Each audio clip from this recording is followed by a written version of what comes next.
You're listening to a podcast by the Center for Action and Contemplation. To learn more, visit cac.org. Greetings, I'm Jim Finley. And I'm Kirsten Oates. Welcome to Turning to the Mystics.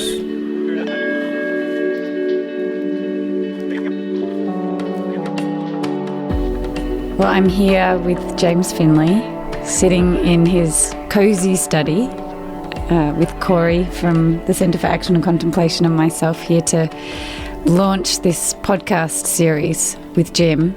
And we're starting with a little introductory chat. It's good to be with you, Jim. Thank you. Glad we can do this. I'm grateful for it, yeah. And we should let you know up front that this is real life for you at home, that there's going to be some construction downstairs and some gardening outside. Yeah. And my wife might stick her head in the door and say hi. Yeah. Just like real life. Yeah. Great. Well, we're excited to be here and get started today. Good. The podcast is about helping us wake up to what is already true and what is always happening that gives our life meaning and direction. Our guide will be James Finley, and he will be leading us in a regular practice of meditation on the Christian mystics. How'd that sound, Jim? Nice. I sounded wise because I stole your wording there. That was a direct quote. Before we get started with the practice sessions, where you'll be leading people in a meditation practice, we thought it would be good to introduce you and help people get to know you a little bit. Mm-hmm. So that's what this time is about. We've got a number of topics to cover, but let's get started with how you came to be in this Christian mystical tradition. What was your starting point? Yeah. I was born in Akron, Ohio, 1943. And I was the oldest of 6 children. My father was a violent alcoholic. My mother was a devout Catholic. And I think through her, my faith became a kind of life-saving thing that sustained me.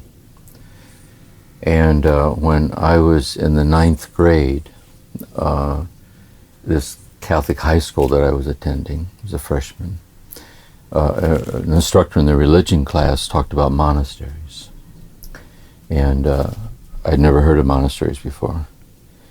And I saw them really were they're places where people go to experience God's presence. And in their fidelity to surrendering to the presence of God, believing that fidelity radiates out and touches the whole world in ways that we don't understand, a sense of the mystical body and prayer.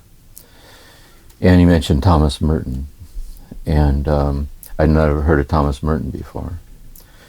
So I went to the school library, and they had one book by Merton there, a journal that he wrote in the monastery called The Sign of Jonas.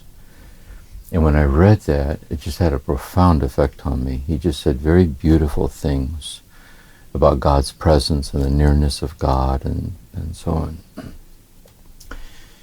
And so for the 4 years of high school, the violence continued. I kept reading Thomas Merton, and I felt called to go to the monastery. And my master plan was that I would enter the monastery and sit at his feet and have him guide me into this experience. And so when I graduated from high school, 1961, I did that. I left my home in Akron and went down to the monastery. It's the Abbey of Gethsemane in Kentucky, which is a Trappist monastery, a cloistered Trappist monastery. And I entered and lived there as a member of the community for nearly 6 years. Mm. So I would say during that time, I was, I guess, immersed in contemplative Christianity. And for 3 of those years, Thomas Merton, in his role as novice master, was my spiritual director. So I had the good fortune of sitting with him. And I really saw him that he embodied the mystical lineage, the saints and mystics down through the ages, back to the desert fathers, the desert mothers, and Jesus spending whole nights in prayer. He was like the living embodiment of that tradition, which then later on I recognized in Richard Rohr. And that's how Richard Rohr and I became kind of in resonance with each other, and at least me being here right now. Mm. And And so one of the things that Merton led me in was a study of the Christian mystics. So St. John of the Cross and Teresa of Avila and Meister Eckhart and the Cloud of Unknowing and the Little Flower, St. Theresa's Little Flower, and those texts, those classic texts. So he taught me how to experience the beauty that was radiating out from the words of these mystic teachers. So then when I left the monastery, returned to my home in Akron, I got married, I started teaching high school religion, the Catholic schools of the Cleveland Diocese. I still felt very much called to continue living this contemplative way of life. So I had a regular meditation practice, and I kept reading these mystics. And then I wrote a book called Merton's Palace of Nowhere, which is on Thomas Merton's insights into ultimate identity beyond the ego, the self hidden with Christ and God before the origins of the universe. And when that book came out, I started getting invitations to lead retreats around the country. And it was on those retreats around the country, on these silent meditation weekend retreats, that Richard Rohr and I ran into each other on the road, kind of on the circuit. We met and talked. And it's been going on ever since. So, and then when they started the Living School, this Center for Action and Contemplation, invited me to be one of the core teachers with Cynthia Bourgeot. It was a real providential godsend for me. So these podcasts are part of that. Kind of, so here we are. Yeah. Thank you. Your life started with a lot of trauma, and it's an amazing kind of happy ending, so to speak, that you arrived in the monastery with Thomas Merton. What do you think about that when you look back? Here's how I see it, and just to touch base on it lightly for me, how it started. Is one of my earliest memories is, I don't know how old I was, maybe 4.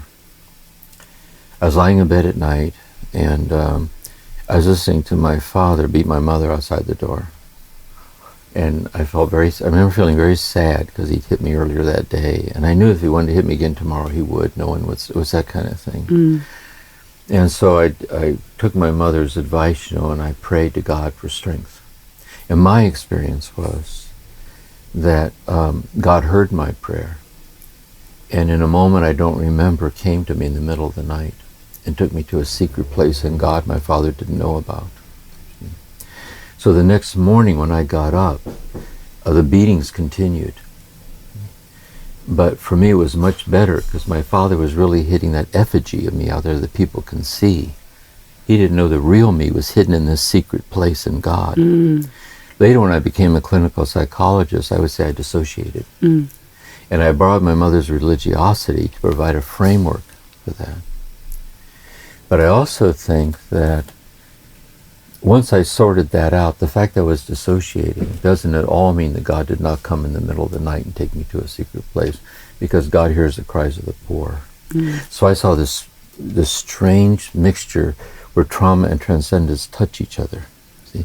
And later in the mystics, when I got into the mystics, like the dark night of the soul and the Buddhist teaching to the great death, so on, there's a strange, also the very teachings of Jesus about the cross, about life out of death, and the deathless nature of love. And that's how it started for me. And so I took that with me to the monastery. It just kept gestating inside of me. And then when I started going through my own therapy, and then working with people in therapy, it got more and more important for me to see that connection. So what we're doing here in this podcast, the emphasis here will always be including that. Because that's the idea when people listen to this, it touches people. And it touches them in their heart. It touches them in the ground of their body. And it touches these very deep things that we all feel inside. So I want to keep it real at that level, but I also want to keep it firmly in the inner light of this deep sense of solace and consolation that the mystics offer for this deep, like infinite healing that is really the essence of the mystical experience. So that's my sense. You've described Gethsemane as a Trappist cloistered monastery. Can you tell us what that means? Yes. You know, in the early church, there was a movement within the church of the Desert Fathers and the Desert Mothers. And these were men and women who went out into the desert to undergo an interior martyrdom, which is a way of dying to the last trace of anything less than an infinite union with the infinite love of God as the sole basis for their security and identity. And the sayings of the Desert Fathers, which is a book by Merton you were just looking at, they're like little Zen sayings, you know, it's so pure and clear, like this. And those sayings, it was in the Eastern Church, the Greek-speaking, through Egypt and Palestine. So those sayings were brought to the West, and Saint Benedict in the 5th century read them, because there were also wandering hermits in the Western Church and the Latin-speaking Church, this mystical sense of Christ consciousness. And so Benedict then brings that into the Western Church too. And he was living as a hermit, seeking this radical. And so he wrote the Rule of Saint Benedict. And in the Rule of Saint Benedict, the Benedictine order followed by Benedict. So today, what you have in the church are the monastic order of Benedictines. They really evolved in their own way as deeply contemplative, liturgical, and so on. But they also went in to found schools and different kinds of ministry. Well, a reform of the Benedictines in the 11th century by St. Bernard were cloistered. And in the Catholic Church, there are several of these cloistered orders. Mm-hmm. So among women, there's the Poor Clares, the Franciscan Poor Clare nuns. There's the Carmelites, Teresa of Avila, Carmelite. There's the Cistercian order, followed by St. Bernard, which is Thomas Merton's order, the one I entered. There's the Camaldolite hermits by St. Romuald. And there's the Carthusian hermits. And the striking thing about these orders is that there's no ministry. They don't teach. They don't serve the poor. They don't help in parishes. They never leave, and no one comes in. See, they're cloistered. So it's the anonymity of God in the world, bearing witness to the ultimacy of God as the destiny of humanity, and then praying for the world in that cloistered silence as a call from God. See? And what's stunning about monastic life, I think, is that it's just unrelenting ordinariness. There's no newspapers. There's no television, there's no radio. When I was there, there was no recreation period. We used sign language to talk.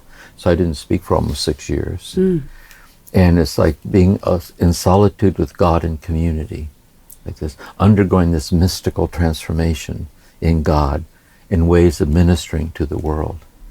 And that was that monastic life and those 6 years of silence, I think, is what really contributed to how deeply all this sank into me. It really had a very deep effect on me.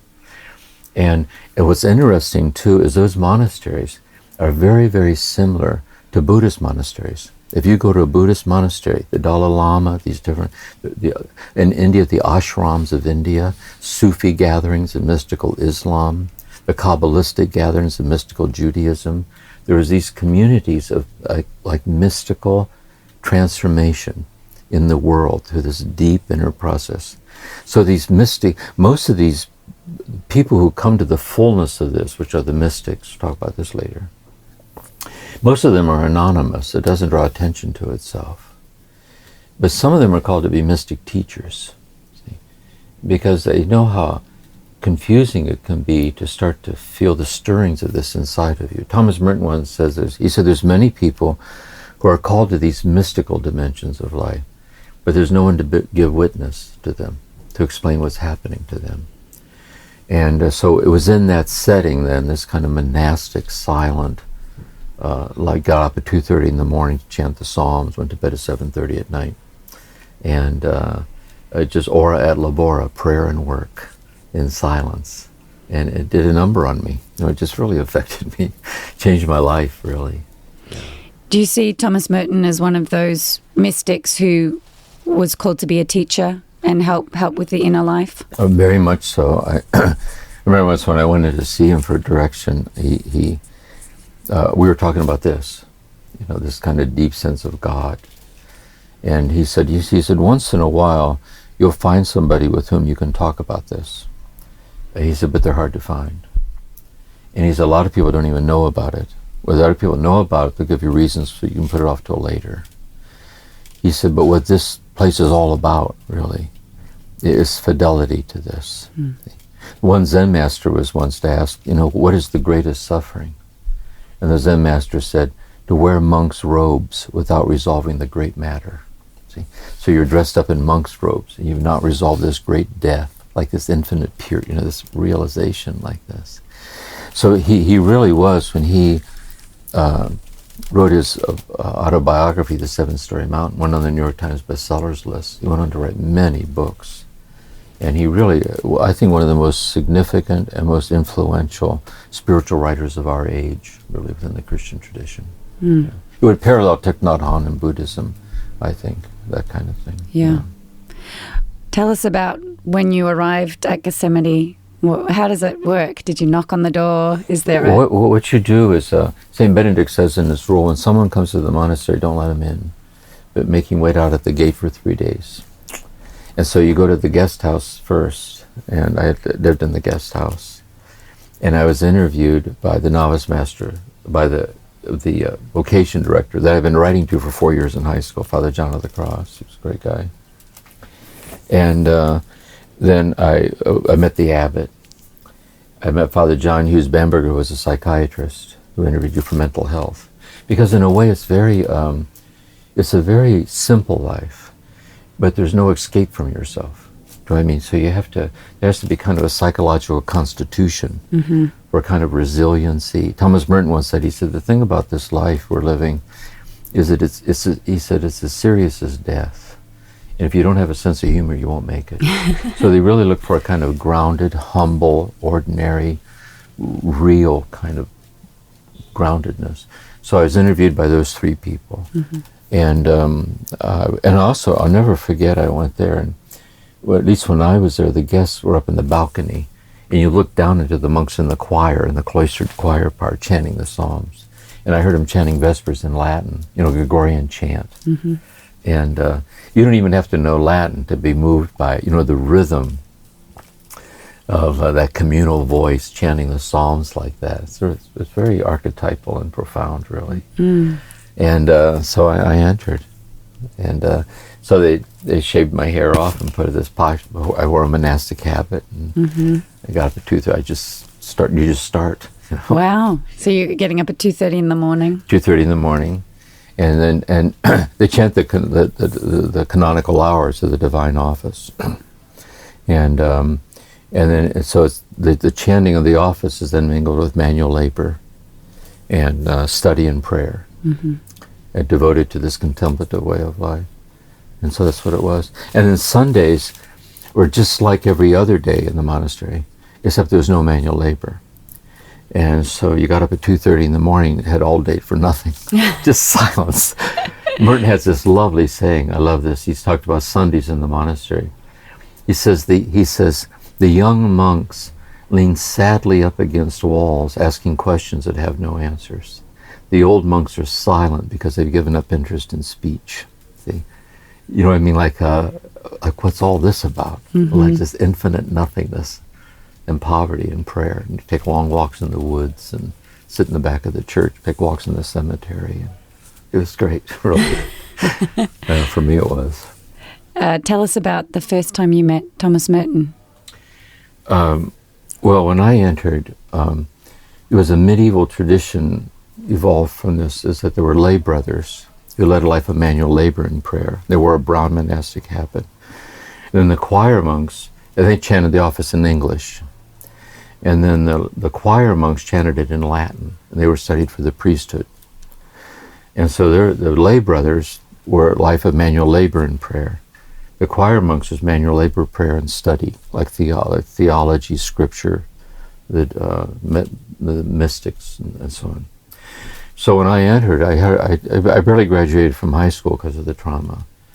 And so I entered into the lay brothers. And so Thomas Merton was novice master choir novices, so I had no contact with him. But there was an experimental program where lay brothers could sit in on the first year philosophy classes for the choir monks studying for the priesthood.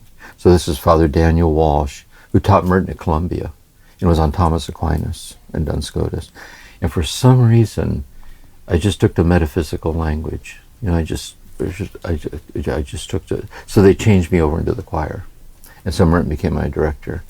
And the thing for me was, because of my trauma history, I had this issue with authority figures. I was get so I'd go and I'd sit down. I was 18 years old. And I would start to talk, and my voice was shaking.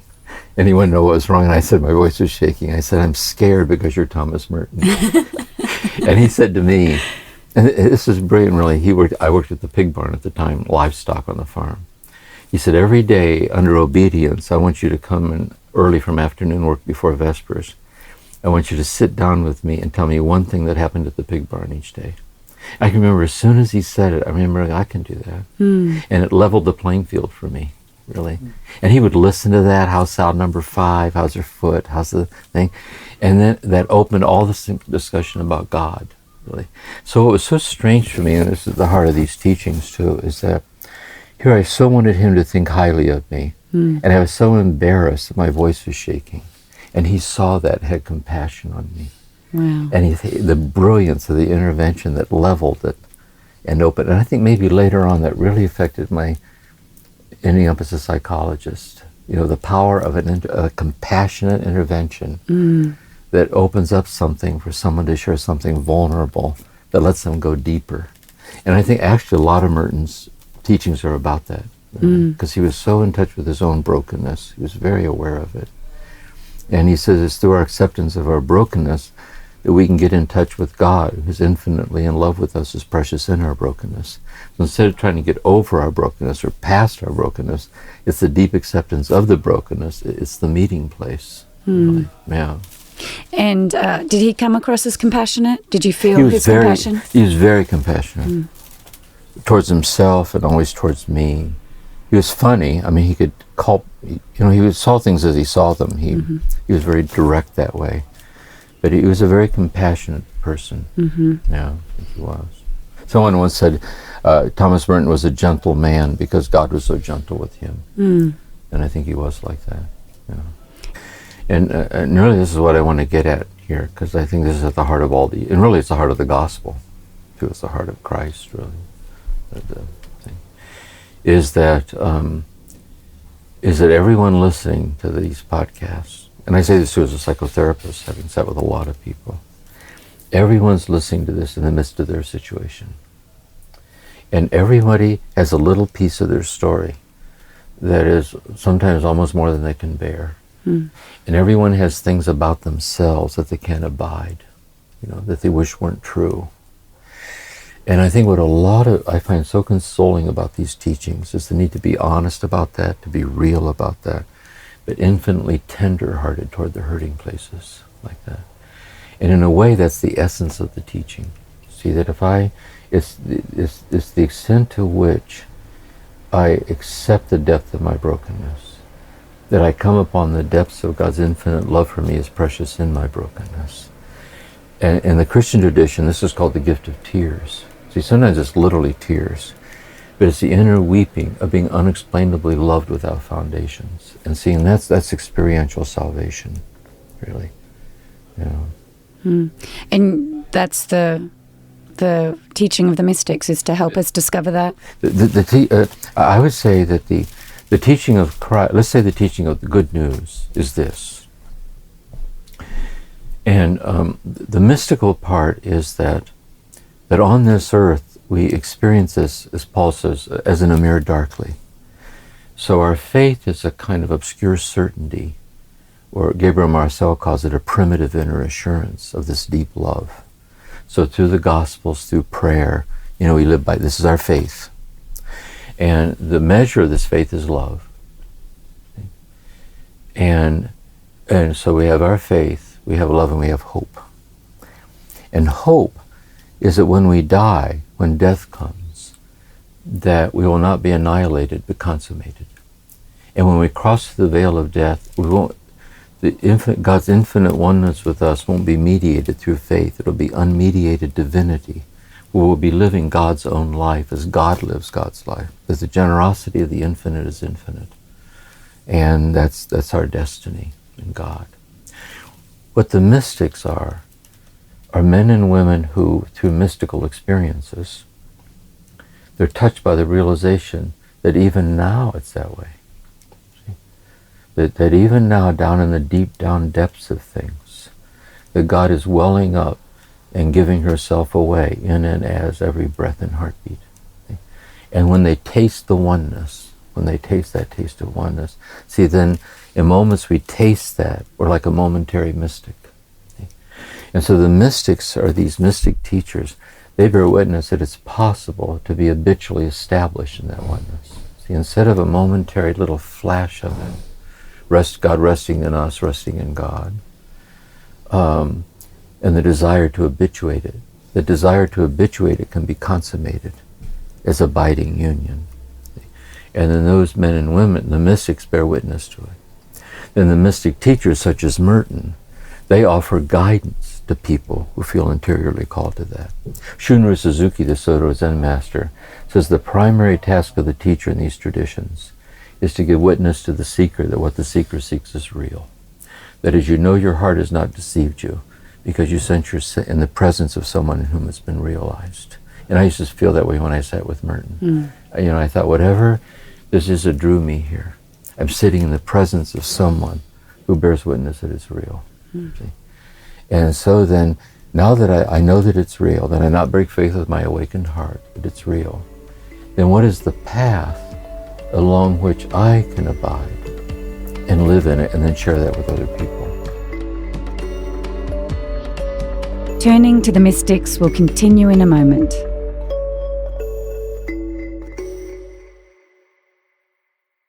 What does it mean to embody salt and light? In 2025, Richard Rohr's daily meditations turn to Jesus' timeless metaphor for reflecting love into the world. Amid this season of uncertainty, join us in living with trust, being salt and light. For 18 years, the daily meditations have inspired thousands of readers like you. Subscribe today at cac.org/saltlight2025. That's cac.org/SALTLIGHT2025.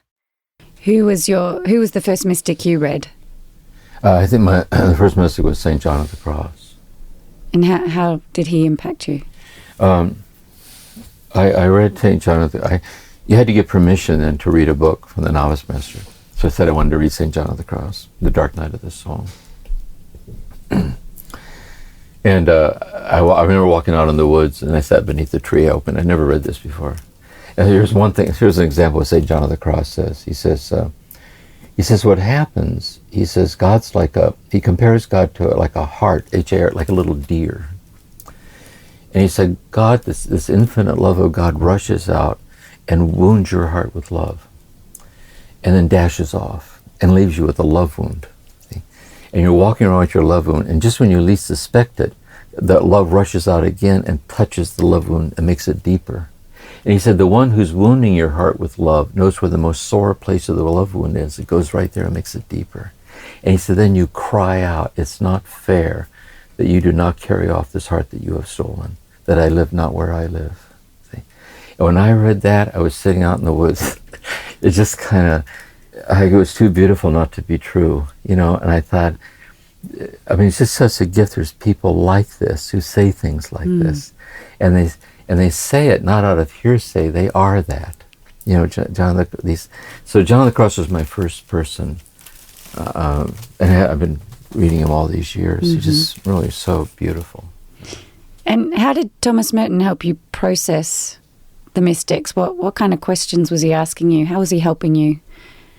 He, how I put it is that when I would go in to see Merton, when I look back on it, that I always thought that there were three questions that we were always under the auspices of three questions in our time together.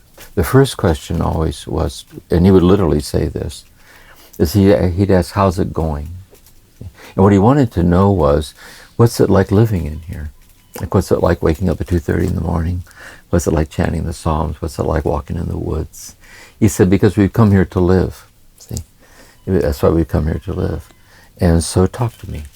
See, so it's a very grounded, like incarnational reality of the holiness of everyday life. Talk to me. The second question was, how's it going with respect to your surrender to the mystery that accessed your heart and brought you to this place, that it might transform you into itself? See? So there was a moment in which you were intimately accessed by this love. For me, for example, reading The Sign of Jonas, when Merton said, "As for me, I have but one desire," that there was a moment, intense or subtle, that you were touched by something. See? And then you were drawn to give yourself in love to the love that gave itself to you in that moment. So how's it going? See, with the surrender. And the third question he would ask is, how's it going in experiencing the mystery of the second question, bubbling up through the messy details of the first question? Because you wake up every morning, you're still just you. See? So how's it going in this alchemy of the divinity of ordinariness and unresolved matters of your heart? Like, where are you at with that? You know? And that's how he affected. That'd be one way of trying to distill out for me what kind of was always a recentering place. Right? And then it helped me to do the same thing. You know, all those three questions have always guided me. So in a way, not treating spirituality as separate from the day-to-day life, but having them ultimately be processed as one.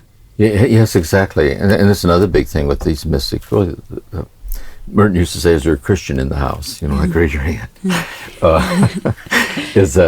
See, what we're saying, what our faith teaches. I say spirituality is experiencing to what faith proclaims and responding to it. And what faith proclaims is that ultimately speaking, there's just one thing happening. That in God's fiat, like let it be, the perpetual let it be, that the infinite presence of God is presencing itself and giving itself away in and as the intimate immediacy of our very presence, the presence of others, the presence of all things. And if love is the fullness of presence, then just one thing is happening. This love is pouring itself out and giving itself away. See, that we are the song God sings.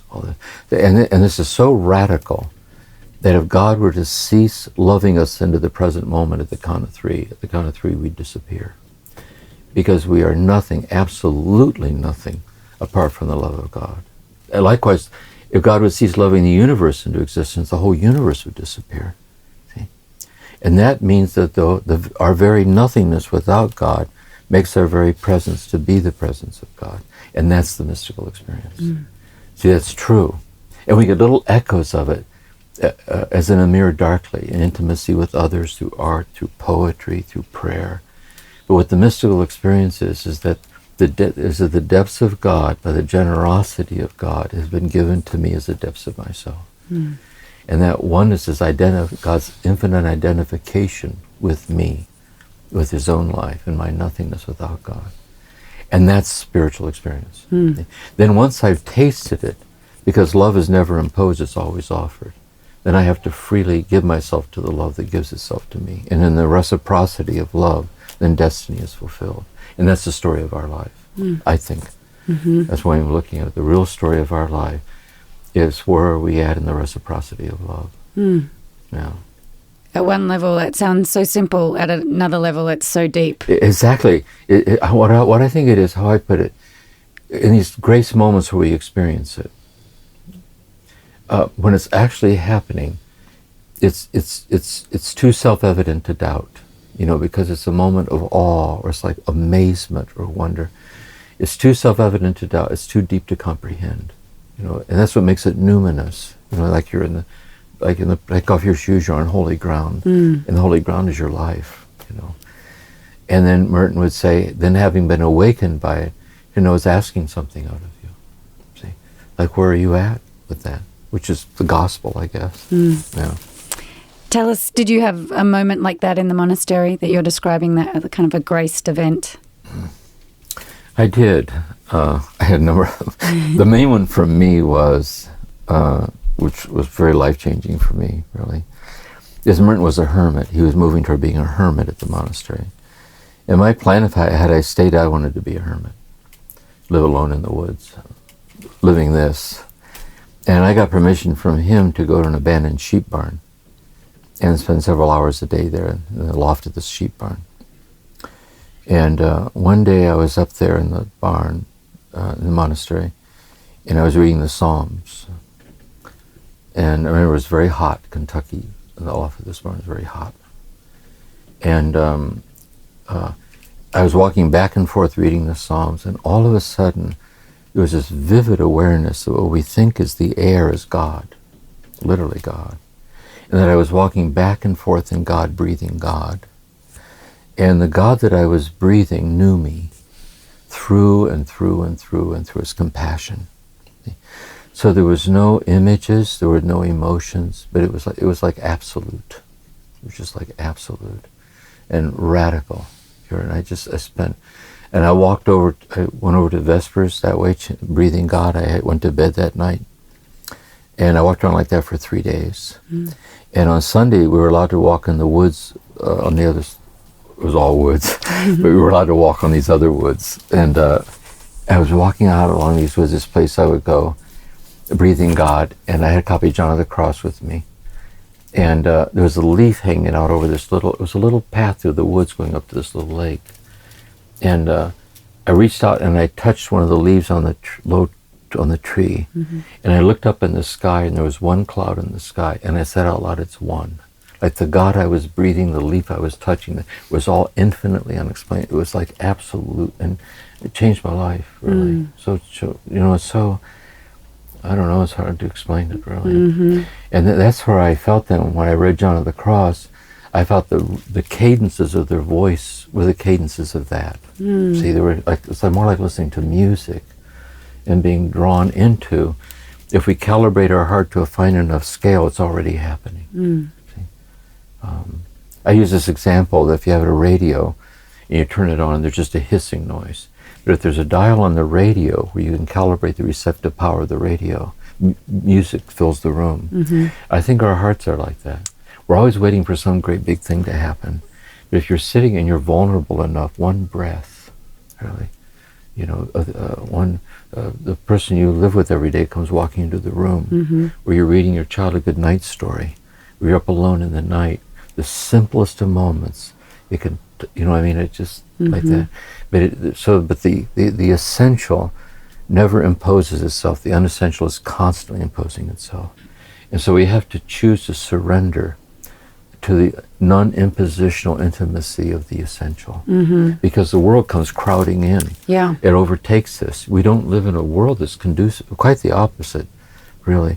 And so that's where it's countercultural. We have to create a contemplative culture in our heart to be a man or a woman who seeks to be stabilized in the world. Yeah, because those descriptions, those times you felt that sense of oneness seem so simple, so ordinary, just breathing, walking. Yeah. Why is it so hard for us to have that experience?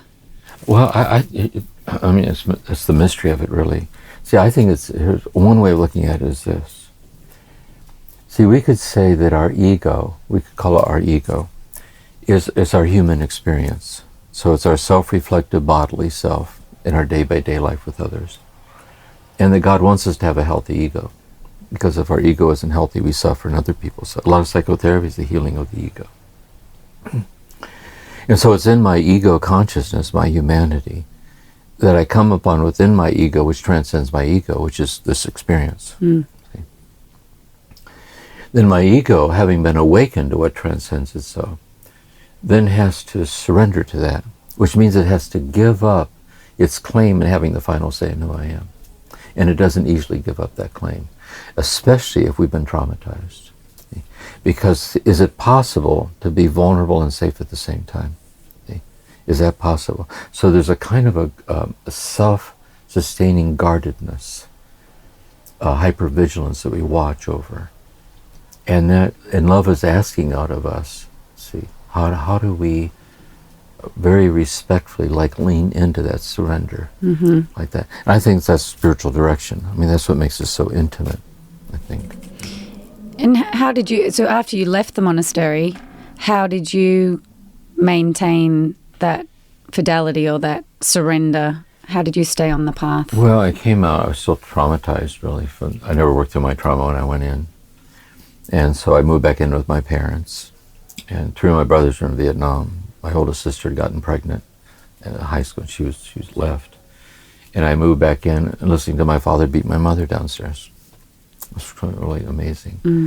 And I was just having trouble with the church. It was very disorienting to me to be out here like this. And so the first woman I dated, we wanted to see Dr. Zhivago, and I proposed to her. And she accepted. I just wanted out. I had this idea of an ideal marriage. I thought I'm going to move out, have a little house with a dog and have this, and it was horrible. It was just a horrible, nightmarish thing. So I was in this marriage, which we lived in a trailer, and I taught high school religion. Catholic schools had no money. Washed cars on weekends at a car wash. And in those contexts, I would have a daily practice. It was a yoga practice and zazen, and then integrating it back into the mystical tradition. So I had my rendezvous with God as my practice, and then I tried in my own broken way to live that through my life, and circle back around each day to be grounded in the practice. And that's what I did. And then that led to writing Merton's Palace of Nowhere. So I got up every morning at 5 o'clock, and I wrote for 4 or 5 hours on the true self, for about 5 years, really. And the book got published and changed my life, really. Wow. Yeah. What caused you to pick up the pen and write? Had you written before? Was it? Well, I don't know. When I was at the monastery studying metaphysics, we had to do these essays on being and nothingness, things like, and aquinas. And I loved trying to put words to spiritual things. And also when I would read Meister Eckhart, or I would read the Zen koans, I always try to say, how would I, I felt like I saw it as journaling in a way, like how would I articulate the ineffable? Like how would I do that? And so it was along those lines. And so Merton's idea of the true self, ultimate identity, which is at the very essence of contemplative Christianity, really, hidden with Christ and God forever before the origins of the universe. The you that was never born, because God never, never, never, never does not know who you are, hidden with Christ and God. And the you that was never born is the you that will never die. And so how can I, in ego consciousness, be awakened to the deathless me in Christ? And I was so drawn by that, I just thought I wanted to write, to gather texts from Merton and put that together, so that's what I did.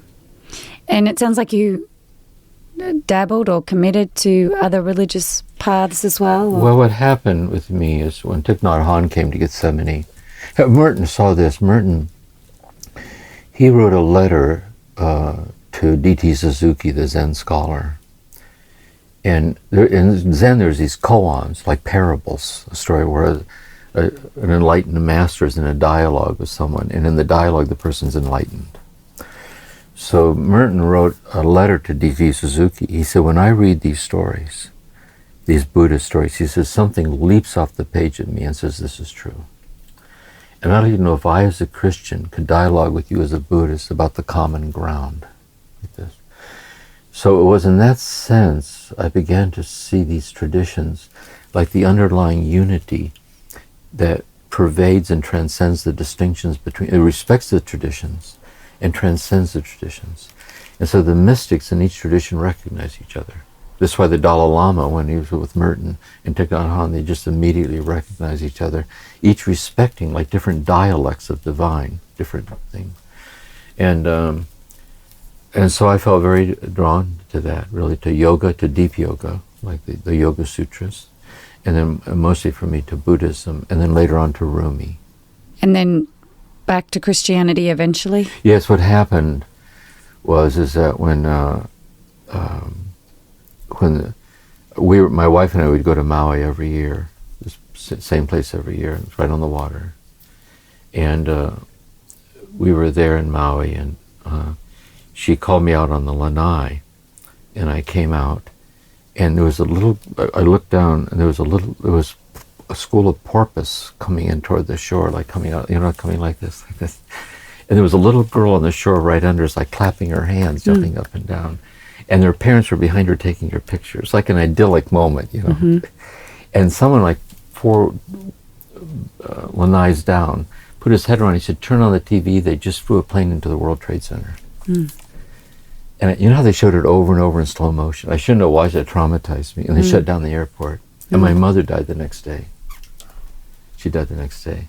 And when I was at my mother's funeral, she was a devout Catholic. She divorced my father toward the end, which was good.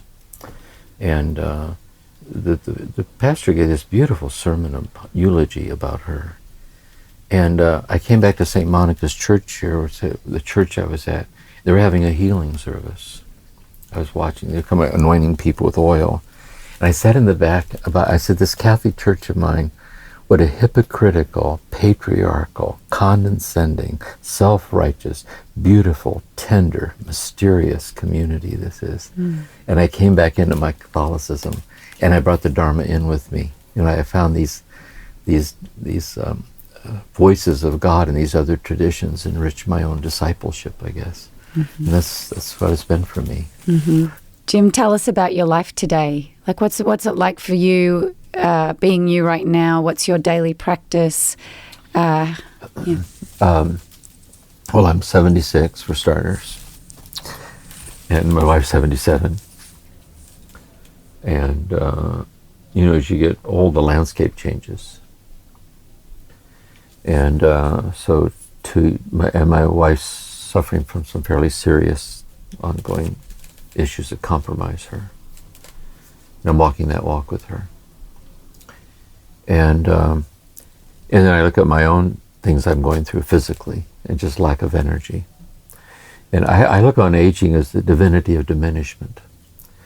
And I find that sometimes it gets to me, I'm not a therapist anymore. I didn't renew my license about 2 years ago. And I don't travel anymore. So it's been such a godsend with CAC and Living School that I can do this from my home. Actually, it's providential for me. But where I'm at with it, actually, especially at night when I'm up walking around, I can't sleep. I say this to Maureen a lot. I say, if the purpose of life on this earth is to learn to love, mission accomplished. Really. And the journey on this earth is actually very short. Really. But the love we discover in it is deathless. And so at one level, I have to just let myself be a human being. It's hard. But if I walk with it and accept it and practice what I preach by grounding my fears and sorrows in this very thing here, I find this kind of alchemy of this deathless love permeating through and through and through the fleeting frailty of my life on this earth, really. And I share this too. When I was in the monastery, I would sit with Merton, and so moved to sit with him. Then when I'd walk out in the woods and sit beneath a tree and read John of the Cross, and he died centuries ago. Yet the deathless presence of the mystic. Thomas Merton once said, he said, don't think when we die we go somewhere when we die. You don't orbit the earth a few times and take off and go to God. He said, in God we live and move and have our being. All the dead are here. All the angels are here. Everything real is forever. But our journey in ego consciousness is a fleeting temporal manifestation of the eternality, of the fleetingness of all things. And so I feel I'm at this stage right now. It's very fascinating to me, really, this stage. I like Richard Rohr saying the trouble is there's too many old people who aren't elders. And just because you're old doesn't mean you're an elder. Sometimes I thought of saying to God, dear God, help me to be the kind of old person young people want old people to be. Help me be a wise, humble, open, non-impositional person. And so I just feel, right, even having this interview here in my study, to me the whole journey is a miracle. For a traumatized boy from Akron, Ohio, to run off and go to a monastery. And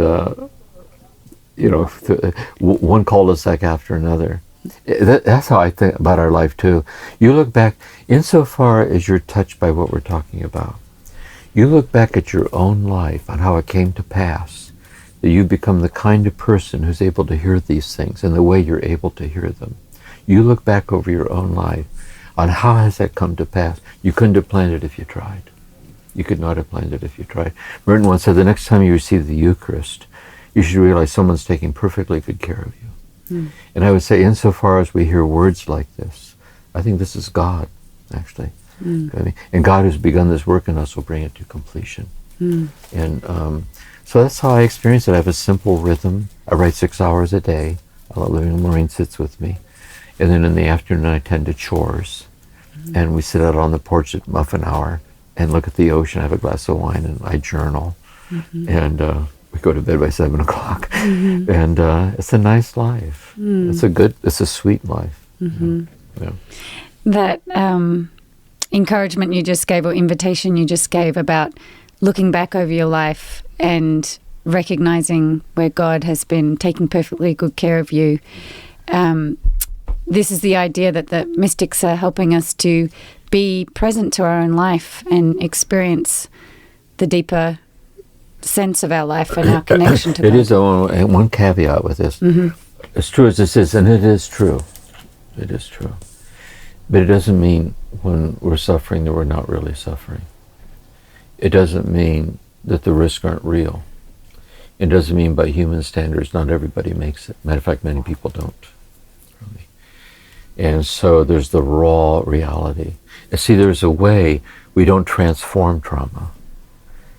There's the brutality which trauma transforms us in really brutal ways. It's like being burned alive.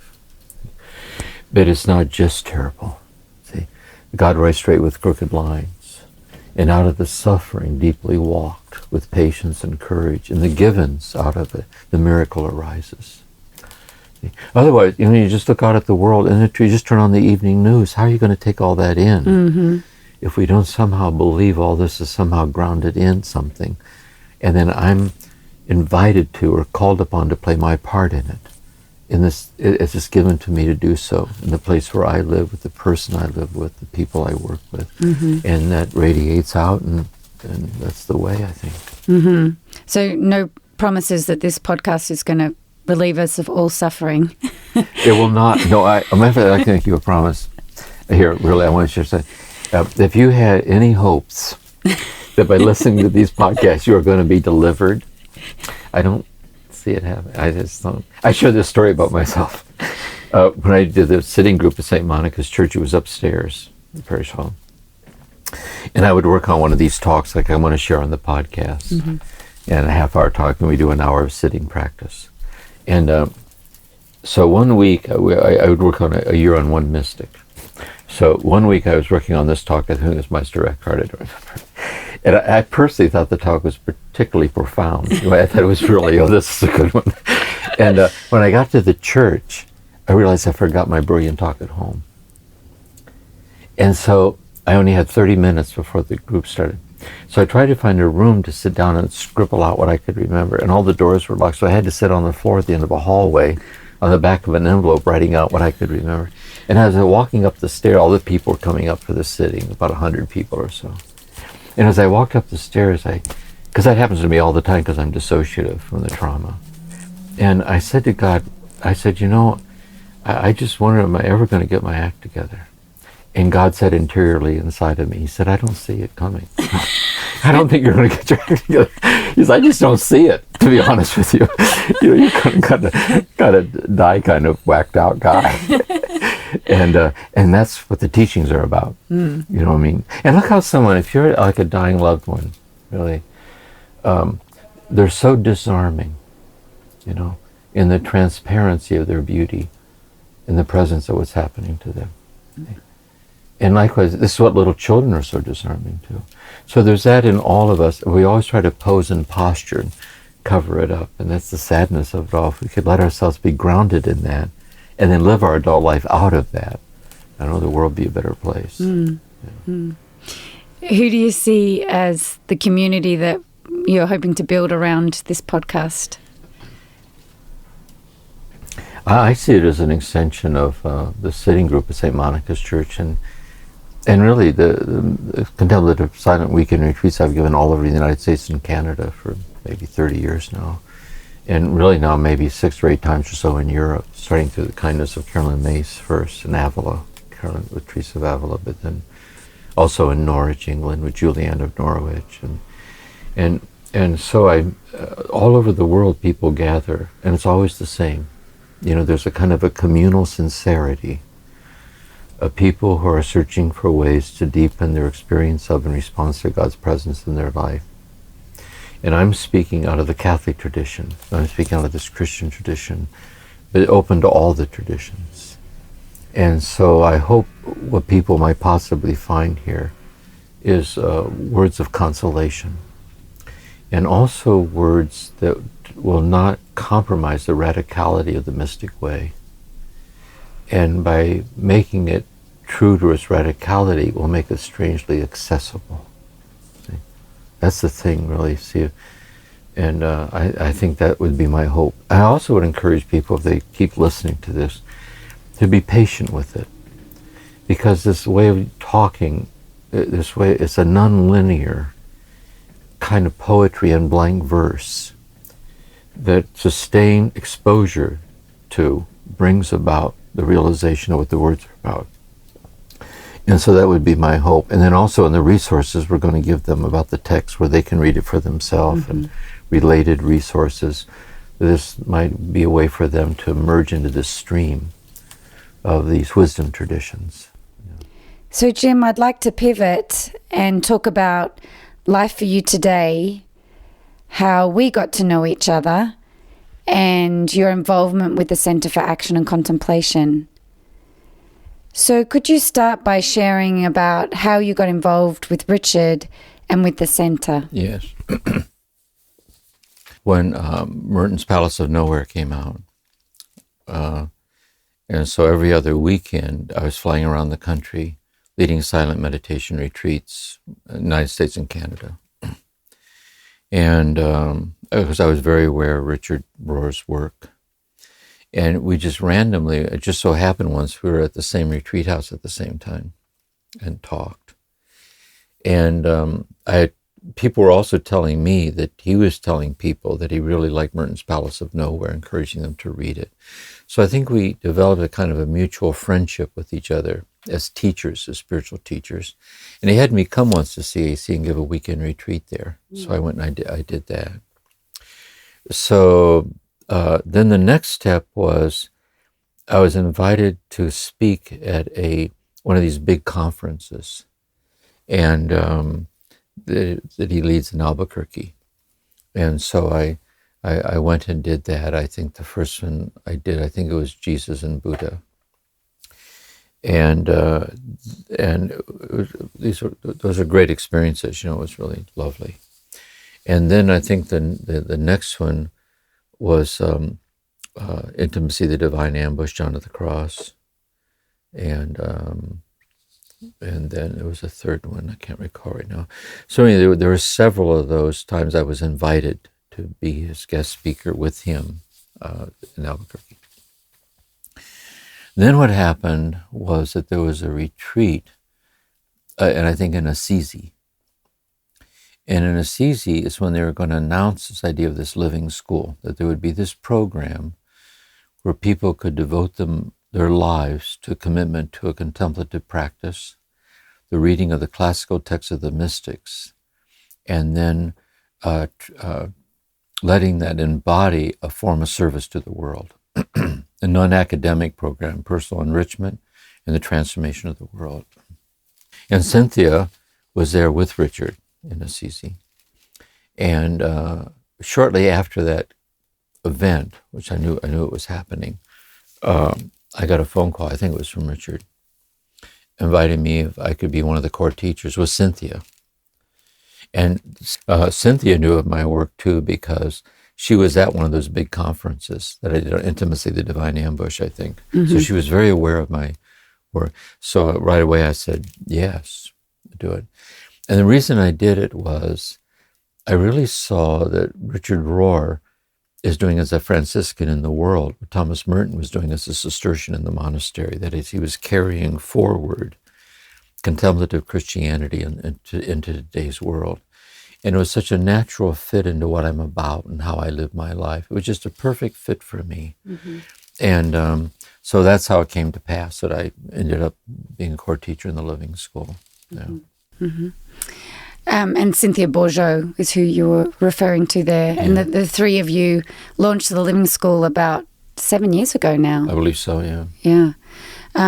One of the first times we started working together was when I was first starting at the CAC and helping them create a strategic plan. We were asking this big question, is there a life for the Centre for Action and Contemplation beyond Father Richard's life? Right. Or should we be preparing to wind it down and just have kind of a legacy organisation?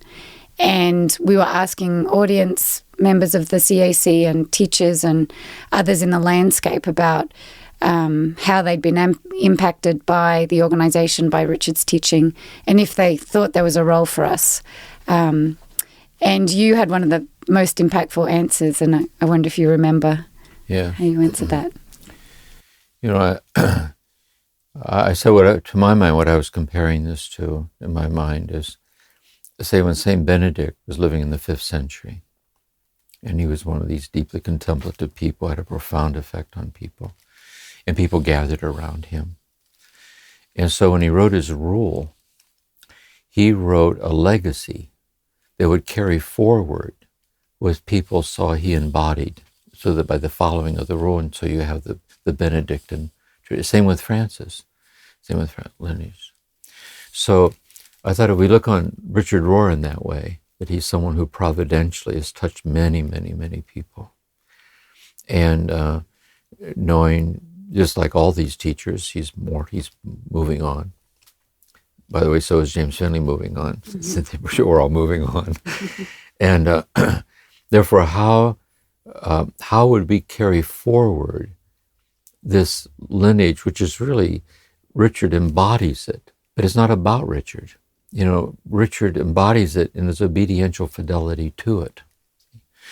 So I thought what we could do is anything that any of us come up with, like an idea, like a course or a certain emphasis, whatever it is if Richard could hear this, would he approve? And since he's still alive, we can ask him, see, is this of your mind? Because if it is of your mind, then it'll be the mind of the tradition, because you feel faithful to the lineage, the spirit of the tradition. And that's how, while we still have access to him, we can capture the gestalt, we can capture that sense carried forward. And I also think another thing about Richard, is true with all these people, is that he wouldn't want it to be that we would parrot him, but rather we're carrying forward what's faithful to the lineage as it lives in us. Just like the people who would listen to the teachers are to carry forward as it listens to them, as it lives in them. And I think that just makes sense to me. That's just how that's how a heritage is handed on. Yeah. You said at the time something to the effect of the CAC should be about what Richard's been about, because Richard hasn't been about Richard. That's Richard's been about this Christian mystical lineage. That's right. And that's become like an equation we use now inside the CAC. The CAC equals what Richard's about. And that's right. I once gave a talk. It was the International Thomas Merton Society, and it's a great society. And it also, there's a lot of scholarly papers and books on Merton carrying forward. And I thought, and the same thing applies to Richard. It applies to Merton. Is that with Merton, I was saying, and I would say it then with Richard, is that one way to study Merton, to understand Merton, is to study Merton. What did Merton say about solitude? What did Merton say about art? What did Merton say about prayer? What did Merton? And that's good. You do a paper on that or a book on it or to give talks on it. The other way is to join Merton in being committed to what Merton was committed to, which is God. See? And if we join Merton in being committed to what he was committed to, or join Richard Rohr in what Richard Rohr is committed to, which is his fidelity to God's fidelity to us, translated into service of the world, that's really the spirit of how this is, what it's about, really. I remember when we very first started working together, when I became your main point of contact, and we had some things to negotiate. We were expanding your role. You were renegotiating your whole kind of teaching ministry in the world. And I remember you highlighting to me that how we acted in the conversation, in the dialogue, that the dialogue itself was the most important thing to you. Right. And that how we behaved in the dialogue, how we stayed in a state of contemplative listening and respect. And it really impacted me, you guiding me that way. And I realized that often in meetings I had the outcome in mind, that I was kind of moving towards something and not honoring the sense and the presence of the dialogue. And I've tried to maintain that in our relationship moving forward, but also now in all my meetings and dialogues at the center. Yes, I think I say this as a psychotherapist too, like psychotherapy, is one way I've thought of psychotherapy is that psychotherapy is meditation for two. In other words, what psychotherapy is about is I'm inviting you to slow down enough to be present at the feeling level to what you just said. And I meet you there, and we talk. See, then we're in the stream of transformation. So in therapy, we're not coming to hear a lecture about diagnostic categories. We're looking for help. And same with spiritual direction. You go see the spiritual teacher. You're not looking for a lecture on theories of mystical union. You're looking for how to be faithful to what's happening to you. And therefore, I thought that if you and I, in our dialogues, it's important our interactions embody that same spirit, then we are about what the tradition's about. Because, and that's really, that's the priority of process, which then gives rise to a content that concretizes that process momentarily, because it has to give way to a new configuration, and that way it kind of models that sense of mutual, kind of open-ended attentiveness toward each other, which in the path along the way. Which is really contemplative work, to do the work that way. It really is contemplative work.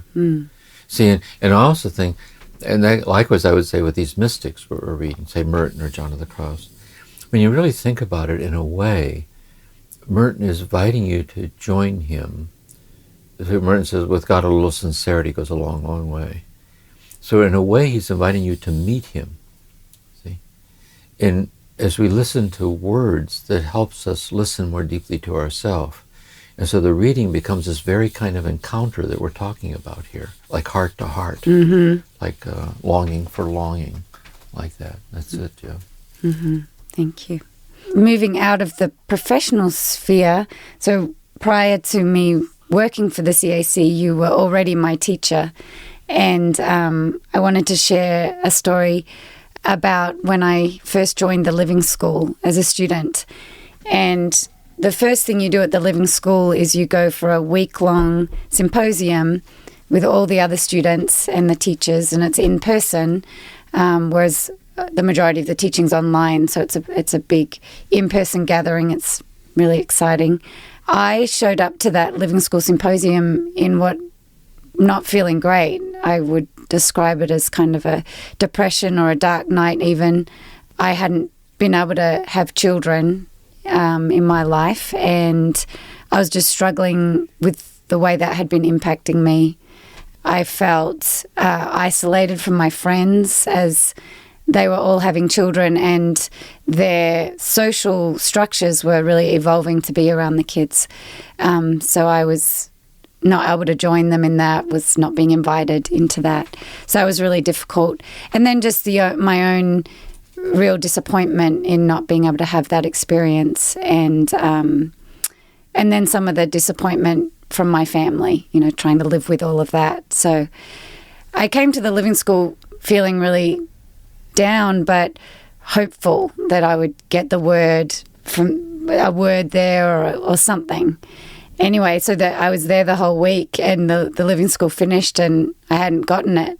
And I was still feeling really low and even hopeless by then, because I felt like if a gathering like this, if teachers like this can't help me, then, you know, I was starting to lose the hope that I had. And anyway, so it was the day after the living school finished, I was due to fly home, and my flight was later in the day, so I went down to the cafeteria or the little restaurant to have lunch, and I was standing there with the person about to seat me, and you came in behind me, and I turned around and I said, "Oh, hi, James Finley." And you said, "Hello, want to have lunch?" And it was as if in that moment the roof blew off the hotel and this sense of darkness and hopelessness just all went away, and it felt I was in warmth and sunlight, and it was as if God was saying, I've been here all along. I've been here all along. What you've been looking for has been right here. And I didn't really get the answers that I was looking for, like why wasn't I able to have children? What is the plan? Why is that happening? But I felt a sense of peace and contentment, and then we had lunch. Yeah. It's a lovely story. I'll share some thoughts about that. Yeah. Is that, you know, and St. Benedict says in his rule that when someone approaches the monastery to enter, do not let the person in right away. Keep them waiting outside the gate. And the question is, you know, like, what are you looking for? Like, what do you want? And this is in the Buddhist tradition also, in approaching entrance into the Sangha. See, what kind of teaching do you want? And what often happens is the teaching we think we're looking for it isn't the teaching that we're really longing for. And very often it starts out by searching for something to ease a source of suffering in our life. And then you encounter someone or someone in whose presence a qualitatively different dimension of the whole thing opens up. Like you're blindsided by it almost. You know, it's a strange experience like that. And I also think then that should all help us to realize how providentially love uses us to serve its own purposes. We never know. And what we're always looking for is to see the lost look in somebody's eyes and to stop and ask, are you okay? We never really know. Maybe you could be saving their life. You know, we never know. And so I think this is how this lineage is lived, by our sensitivity to each other, like that. And that's a deep part of the teaching, I think, really. Yeah. Well, anyway, that was a lovely story. I remember that moment. So, yeah. I have another one. So this one was a few years before that, where you were teaching at a big CAC conference, one of the ones you mentioned. And we often have a banquet at those conferences. And so the banquet was finishing and you were walking across the room to leave. And you walked past me. I was sitting down at my table, and I can't imagine the lost look on my face because as you walked past me, you looked at me and then you stopped, and you said hello, and I said, like in this rushed, nervous way, "Hello, James Finley. Your talks on healing have changed my life." Yeah. And you knelt down to be eye to eye with me, and you said, "Really? How have they changed your life?" And I said, well, you know, my father is bipolar, and he left when I was very young, and I have a very chaotic sense of a father in my system. And listening to your talks and the way you talk about love and the way you talk about the preciousness of all of us, I've let that reparent me, and to be the voice of my parent, and then to access that as God's voice parenting me, and has changed everything. That's a gift, yes. You know, something I think about this too, like in certain schools, psychotherapy, you know, they speak about transference. And transference is where the person in therapy will project on you the issues of the core parent figure. So they're either like angry or aloof or resentful or seductive or ingratiate, whatever it is. Mm-hmm. So what the therapist is to do is to listen to the transference Mm-hmm. and listen to their own countertransference and use it to respond to the person, to reparent them in love. That is, it's possible here together we can have a corrective experience by modeling for you the way you deserve to have been treated from the day you were born, like that. And I think that's a big piece of, kind of like contemplative mercy of how that happens to people. Yeah. Yeah. I remember you saying at the time, when you hear stories like that, it gave you confidence that you were doing your own work and that the grace was passing through you into the lives of the people that were listening to you. When I was teaching in Cleveland, Ohio, I hadn't written Merton's Palace yet. I was teaching at this Jesuit school in Cleveland, high school. And there was a nun there at a retreat house in Cleveland. And she had heard that I was teaching there and that I was with Merton. She asked me to give a talk at the retreat house there. And so I'd never given a spiritual talk before. And I'm actually very introverted. I'm very shy. I'm not kind of comfortable. And I decided just to speak from my heart and kind of try to share with them what happened to me in the monastery. And it was like it was the strangest experience for me. It was like an event in the room. It was almost like a voice that touched a shared longing in people. And I'll never forget that moment. And that's what's always meant to me to be a teacher, is to somehow channel in a way of sharing what utterly radicalized my life by just speaking of it as honestly, as clearly as I can, because it just touches a very deep longing in people. And it kind of trusts the providential nature where our paths cross unexpectedly, one-on-one like that. It's very mysterious, really, how that works. Yeah. Well, to bring my two stories together, at the end of 2014, so I was just in the living school, just after our big lunch moment. At the end of that year, my husband's sister-in-law died tragically and unexpectedly. And she had one son, Will, and he was about 21 years old at the time, and just was shocked and devastated and then left alone after his mother's death. And so my husband and I did our best to kind of adopt him. He came to live with us for 18 months, and we really just tried to build a connected relationship with him, help him get back on his feet. And he's become like a son to me, and a very important, precious person to me. And I remember writing to you in 2016, at the beginning of 2016, and saying, I can't believe I'm starting this year with the spiritual father I always needed and the son I always wanted. And I couldn't plan it if I tried, but just held a lot of gratitude for the way things can work. I remember that. And also I remember thinking about this, that there are women they're mothers. It's a gift to be a mother. It's part of the transcendental quality of our very being, really. To mother, to father, it's part of our humanity. It's a very deep thing. And so somehow to want that, and some people for different reasons don't want that. They don't want to actualize that potential. But there are some people who aren't able, say, physically to do that.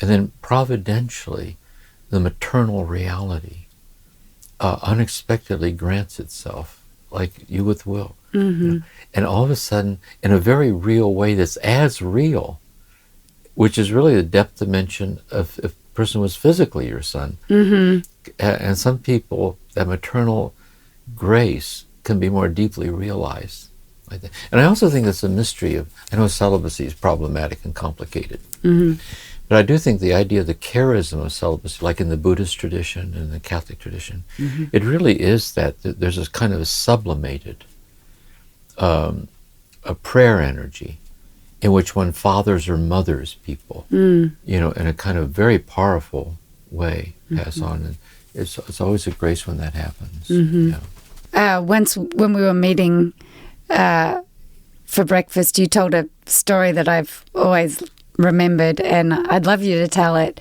about the relationship between a student and a teacher, and it had to do with a long corridor. Yeah. I share this in my the audios that I did with Sounds True on Merton's Path to the Palace of Nowhere. So this is one of the metaphors. This would be a metaphor. Let's say we're talking about the relationship of the seeker to the teacher in these traditions. And I say, imagine you're at the end of a long hallway, real long hallway, and you have an armful of books all the way up to your chin. And down at the other end of this long hallway, there's a door. And your teacher's standing there at that door with his or her hand on the doorknob. And you start to walk down the hallway, and the very first step you trip. And you go down the whole hallway like, like trying to get you. And just before you crash into the door, the teacher opens the door. And you head out across the countryside. Eventually, you get the hang of it. See? And then you're a mystic. The mystics are people for whom it's been unbearable for so long. They discovered the divinity of it all. And there's a lot of truth to that. Really. I remember you saying the mystic's the one who's learned to trip and stand up and trip and stand up and trip and stand up. Or to say the mystic teacher is the one to let you know as gently as possible that you're beyond human help. See? Because if you were capable of achieving it on your own, it'd be infinitely less than what you're looking for. And so the dark night of the soul, when we talk about these purifying experiences, these are really metaphorical ways of alluding to that coming to the end of our own resources, staying there with sincerity and patience, and then discovering this kind of unexpected richness, like welling up and giving itself to us in ways that are beyond what we would have been capable of attaining, and being like surprised by that or amazed by that. Yeah.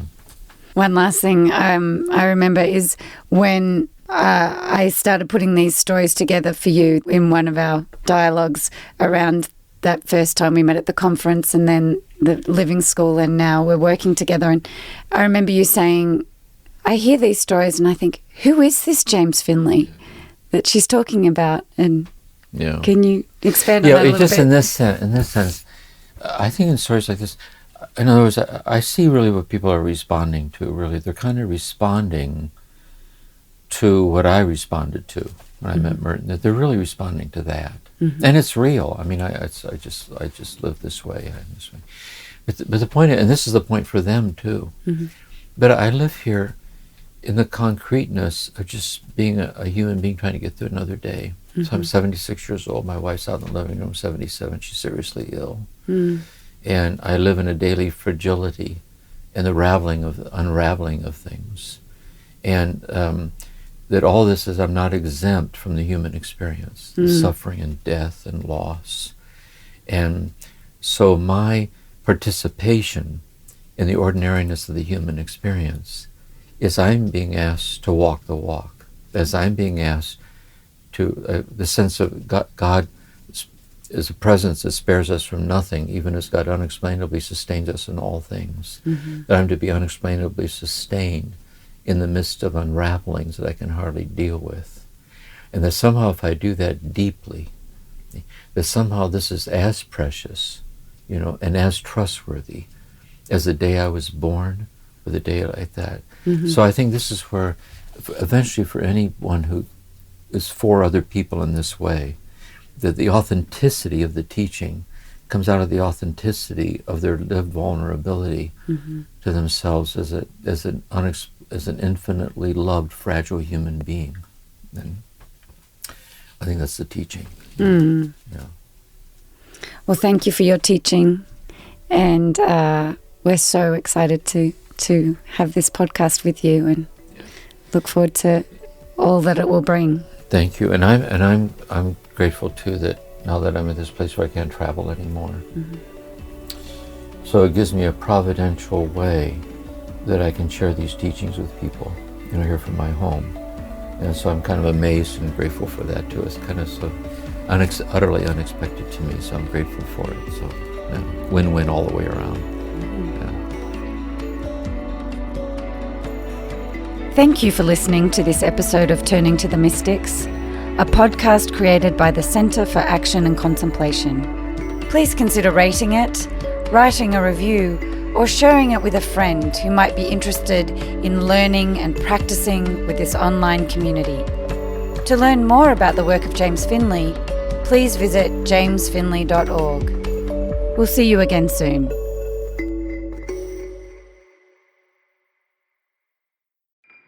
Do you feel called to walk a more contemplative path? The Center for Action and Contemplation is an educational nonprofit supporting the journey of inner transformation. Our programs and resources will help grow your consciousness, deepen your prayer practice, and strengthen your compassionate engagement with the world. Learn more about our resources, such as publications, podcasts, email series, and events at www.cac.org.